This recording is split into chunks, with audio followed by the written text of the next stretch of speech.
Bom, nossa entrevista de hoje é com o professor Luiz San Martín. Luiz é professor titular do Departamento de Matemática.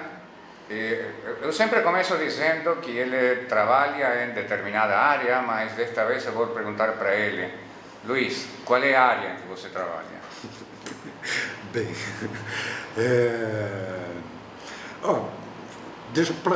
para colocar uma base, eu vou dizer que é a teoria de Lie. Teoria de Lie.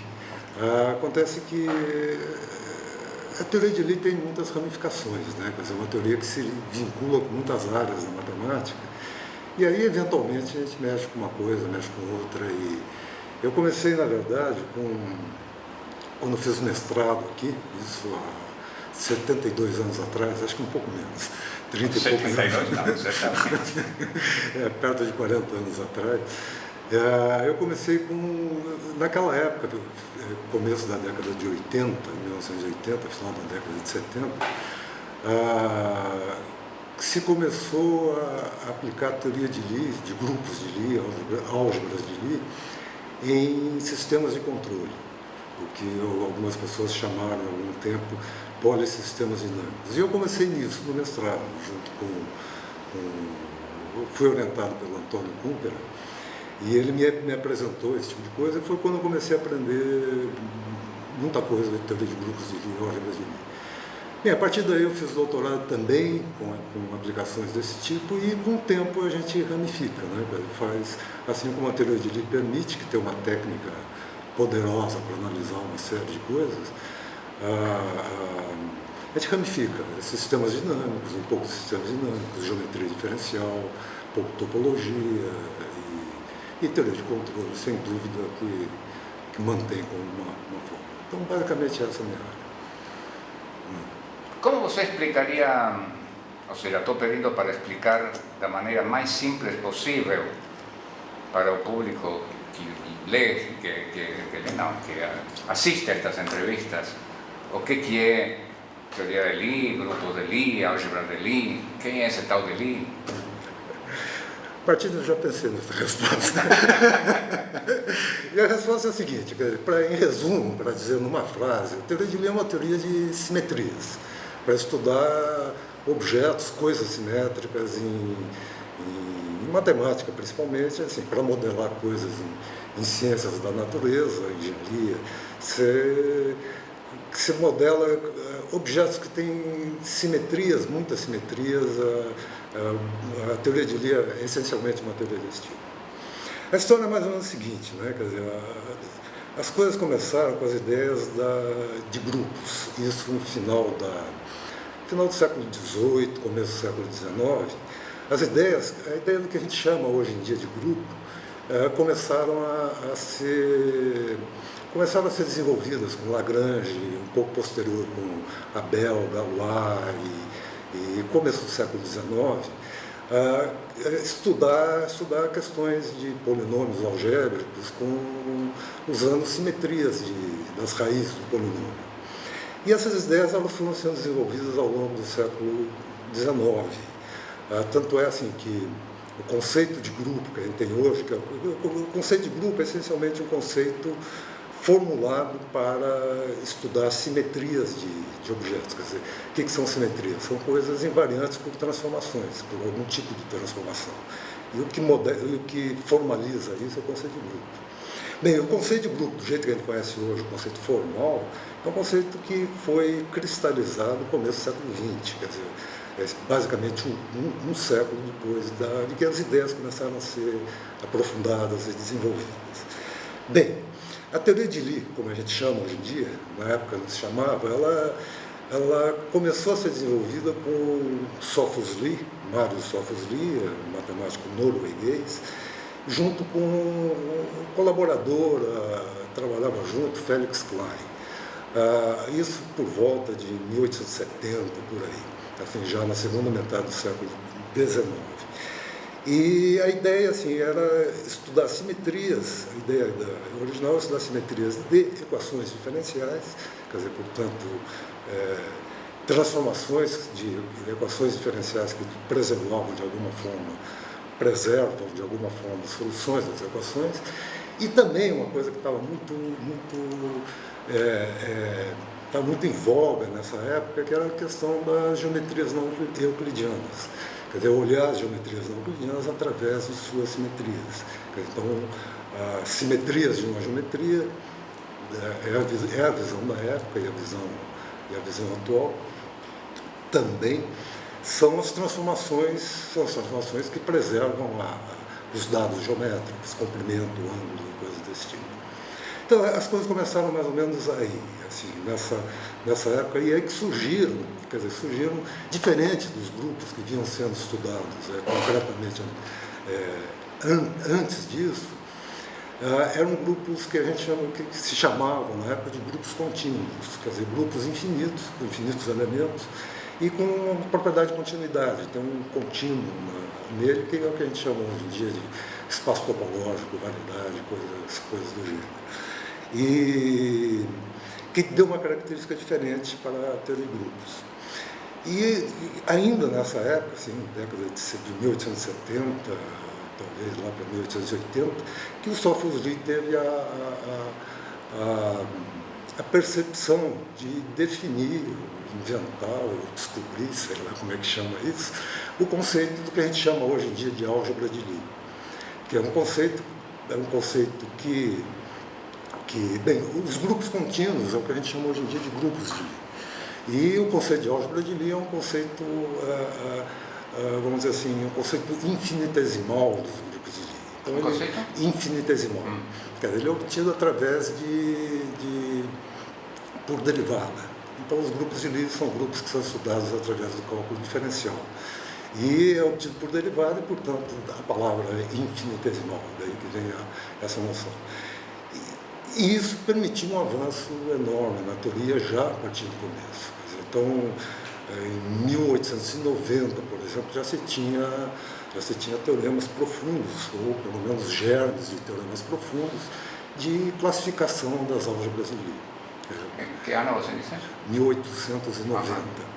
Assim, por exemplo, os trabalhos do Killing são da década de 80, 1880, e que foram depois mexidos por ninguém menos que o Élie Cartan, ainda na tese de doutorado dele, de 1894 ou 92, que é a teoria de classificação das álgebras simples complexas. Isso aí deu um patamar novo para a teoria, porque essa teoria de classificação permitiu uma série de desenvolvimentos ao longo do século XX e desenvolvimentos de aplicações da teoria de Lie em diversas áreas da matemática. Quer dizer, nos primeiros momentos, as aplicações foram feitas, teve um desenvolvimento muito forte, com Élie Cartan ainda, nos primeiros 30 anos da década de 20, desenvolvimento muito forte ligado à geometria diferencial, à teoria da relatividade. Cartan tinha um relacionamento muito estreito com Einstein, e em seguida tem a teoria de representação dos grupos compactos, isso é da década de 1920 ainda, que abriu um outro canal, um canal analítico,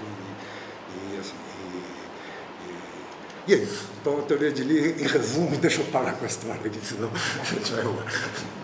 Falando de aplicações fora da matemática, você mencionou a teoria em teoria da relatividade. As perguntas são duas. Como aparece isso em teoria da relatividade? E a outra é, há outras aplicações assim fáceis de entender?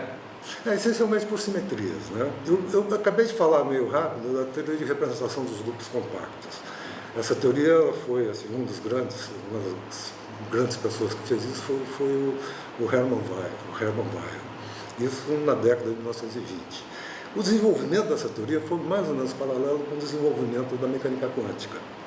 Essas coisas, conceitos de spin, por exemplo, que surgiram, spin do átomo, eles são conceitos de teoria de representação de grupos.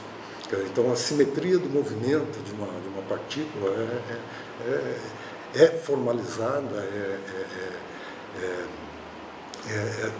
formalizada matematicamente em termos de um grupo. Então, na verdade, uma representação de grupo, nesse caso, que a mecânica quântica lida com espaços funcionais, né? Então, o grupo agindo num espaço funcional, de alguma forma.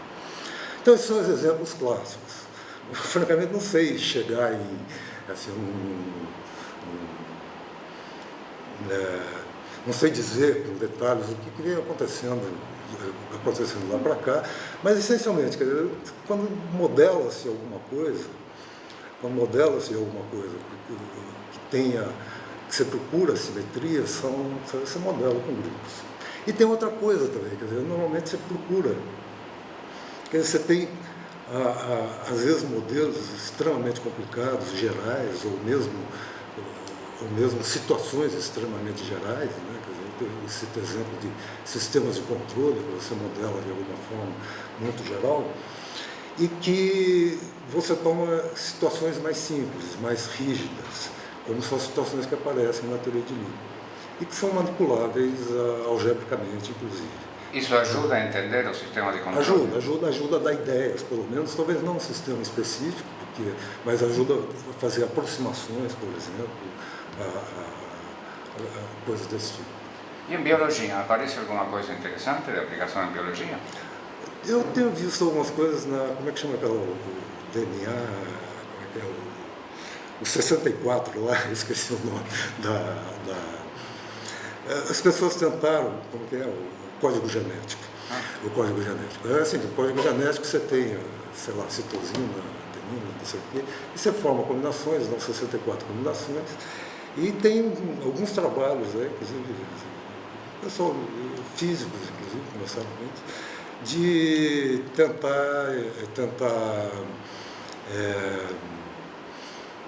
tentar descrever esses 64, quer dizer, esse espaço de estados, em termos de ações de grupos, e, portanto, ter simetrias, e uma coisa interessante é que eles procuram analisar quebras de simetria.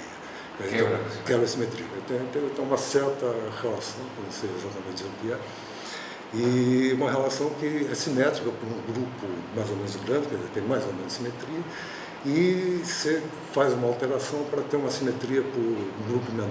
Então, uma quebra de simetria que pode ser interpretada, por exemplo, como desenvolvimento da vida sob certos aspectos. É o que eu conheço, talvez tenha outras coisas, está certo? Quer dizer, eu lembro, por exemplo, tem aquele livro enorme do Reneton, né? Reneton, Estabilidade Estrutural e Morfogênese, que é uma forma de olhar, quer dizer, todo o princípio do livro é olhar formas geométricas descritas que aparecem na natureza de alguma maneira. É claro, são formas geométricas com simetria. Eu não sei o que deu o desenvolvimento disso posteriormente, mas, assim, dentro da biologia teórica, imagino que tenha gente pensando nisso, talvez. Na prática, eu não desconheço. O conhecimento de física motivou, ajudou sua carreira ou sua escolha da área, ou não teve nenhuma importância? Não teve nenhuma importância. É difícil dizer, assim, uma coisa de física não é muito grande, então... É uma resposta possível, o meu também não é. Então, possivelmente, acho que não... eu acho que, assim, tentativas de... Uma coisa que eu, quando era estudante, eu gostava de fazer era ler livros de divulgação científica. Então, e de filosofia de divulgação. E tinha um filósofo, Gaston Bachelard, que escrevia livros de filosofia dirigidos ao público amplo, né? E ele comentava muito da questão da teoria de Lie, que nessa época ainda não tinha o desenvolvimento que tem hoje. E foi uma das coisas que me levou a procurar me vincular a isso. Não é exatamente conhecimento de física, mas é um contato com esse mundo que de alguma forma influencia. Quando eu ouvi falar por primeira vez de grupos de Lie, faz muitos mais anos que você. Menos que 72, né? Menos que 72, sim. Mas uma coisa que me lembro ter me surpreendido com colegas da faculdade, e como é que pode ser, sei lá, não como pode ser, mas que coisa estranha, uma coisa que mistura a ideia da álgebra com a ideia da geometria diferencial, que a gente sempre tinha estudado por separado, né? Bom, a pergunta há mais um pensamento algébrico ou um pensamento contínuo diferencial na sua área? As duas coisas. Quer dizer, elas são complementares. Eu falei da descoberta feita pelo Lie, que aliás a teoria toda leva o nome dele em função disso, a descoberta das álgebras de Lie. Então você tem todas os primeiros movimentos dentro da teoria, é exatamente você fazer uma tradução entre problemas geométricos e problemas algébricos. Então você trabalha constantemente com esse vai e vem, tá certo? E analíticos, inclusive, tá certo? Assim, a partir da segunda metade do século XX, teve um desenvolvimento grande na teoria de representação de dimensão infinita de grupos de Lie, e é uma teoria essencialmente analítica no sentido da análise funcional. Então você lida com as duas coisas, eles fazem um jogo. Então assim, tem muitas coisas, quando você se especializa, aí você se torna mais para um lado ou mais para o outro. Então tem muitas áreas de pesquisa atual que são puramente algébricas, quer dizer, são manipulação de símbolos pura. No entanto, você tem áreas de geometria, por exemplo, geometria diferencial ou topologia, que são essencialmente, vamos dizer assim, sintéticas, né, como é a geometria. Luiz, você tem uma quantidade de orientados de mestrado e doutorado, mas sobretudo de doutorado, eu diria exorbitante. Como é que os alunos se interessam tão frequentemente por sua área? Você pode dizer, por meu carisma, Não. Bem, talvez seja, mas acho que não é não. Acho que assim, é que é uma área que ela tem ramificações diferentes. Então, pessoas com diferentes interesses procuram essa área talvez com a intenção de ter uma visão ampla e por curiosidade em diferentes aspectos da matemática, talvez seja isso. Mas também tem coisas circunstanciais, né? Quer dizer, o fato de ter bastante aluno, quer dizer que as coisas vão indo e vão se abrindo, um aluno atrai outro, que atrai outro, e vai criando uma cultura em diferentes lugares. Né? Mas acho que não tem uma razão única, são diversas razões. Né? Seus orientados, em geral, de onde que são? São daqui, de América Latina? Qual é a origem? Tem diversos, assim, eu tenho... claro, a maioria é daqui do Brasil, e eu orientei logo no começo dois colegas de Maringá, e a partir daí teve bastante gente de Maringá.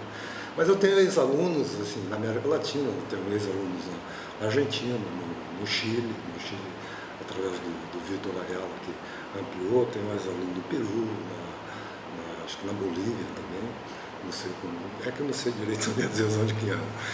E no Brasil tem ex-alunos, bem, Maringá foi um centro maior porque começou cedo, mas tem ex-aluno, sei lá, no Paraná, na Federal do Paraná, em Minas, dois lugares diferentes, em Minas, em Brasília, no Nordeste, em Salvador, tem contato com Salvador. Então, assim, disseminado. Claro, a maioria é brasileira, a maioria que a gente... Você já tem netos acadêmicos? Eu devo ter, talvez, bisnetos, já não sei. Bisnetos também? Acho que assim, não sei. Os netos eu só bem, tem os naturais, né? São dois. Você tem dois netos naturais? Naturais, né? Mas acadêmicos, você já tem netos e bisnetos? Eu acho que sim. Acho que chegou na terceira geração. Você sente que nos anos da sua carreira a formação dos alunos tem evoluído em algum sentido positivo ou negativo, ou ficou sempre igual? Tem evoluído. Tem evoluído, assim, eu diria que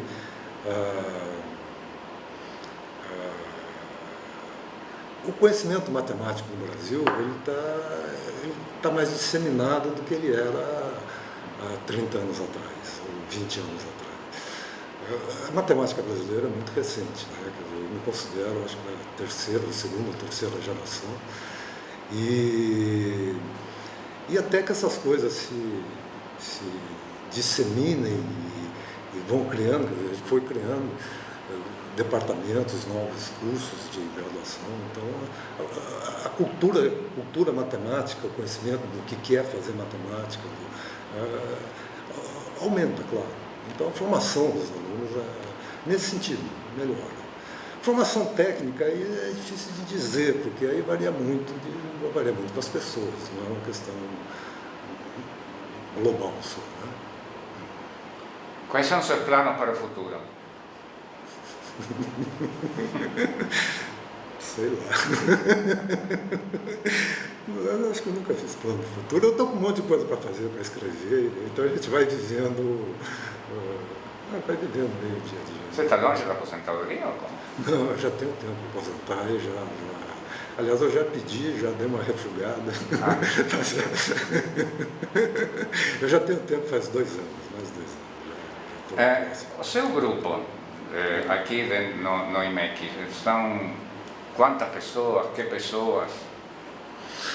Aqui no IMEC, tem os mais antigos que foram meus alunos, né? O Pedro Catonho, e o Paulo Rufino. O Paulo Rufino foi meu aluno de mestrado, aí ele fez doutorado lá onde eu fiz, e com o assunto que eu tinha trabalhado, inclusive o doutorado dele.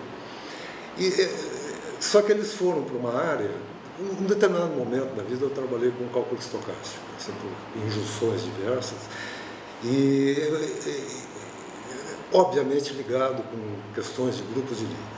Mas em algum momento eu não fui mais a fundo, mas eles me encontraram nessa época. E eles trabalham hoje em dia nessa direção, tá certo?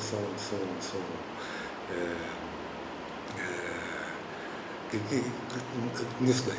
Coisas mais ligadas, que são coisas mais recentes, minhas, de geometria diferencial e aplicação de teoria de grupos de Lie. Bem, tem o Caio, que está aposentado, o Lino, que está começando, e tem o Adriano da Silva, que não é geometria, Adriano João da Silva.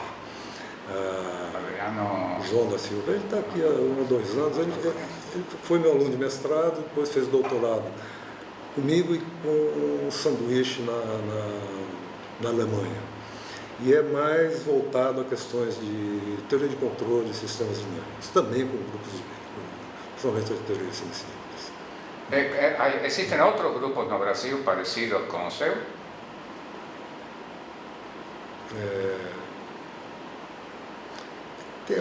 Tem coisas que têm contato, tem gente que trabalha com coisas parecidas, tá certo? Mas não exatamente na mesma direção. Tá certo? Tem uma pessoa, sei lá, em Curitiba tem o Duran, no INPA tem o pessoal que faz grupoides, assim como na USP, tem uma proximidade, mas não é exatamente a mesma direção. Ok, há alguma coisa que você gostaria de dizer? Alguma pergunta que você esperava e eu não fiz, mas você gostaria de responder? Tem bastante, mas sei lá, tem meus livros, por exemplo, os 2 livros que eu escrevi, tá certo? Fale dos seus livros. Não tem muito o que falar, eu escrevi 2 livros como forma de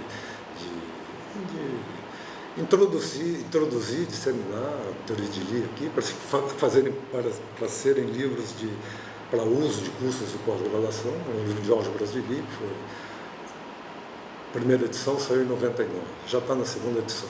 Livro de matemática, 2ª edição, não é pouco.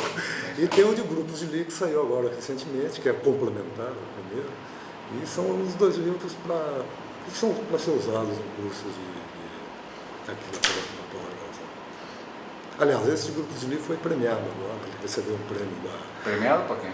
Pela ABU, Associação Brasileira de Editoras Universitárias. Tem 4 premiações, uma delas de Ciências Exatas e Matemáticas, foi premiada. De grupos de livro. Ótimo, Luís, então vamos fechar por aqui. Podemos. Esperamos uma nova entrevista daqui a um tempo. Tá bom.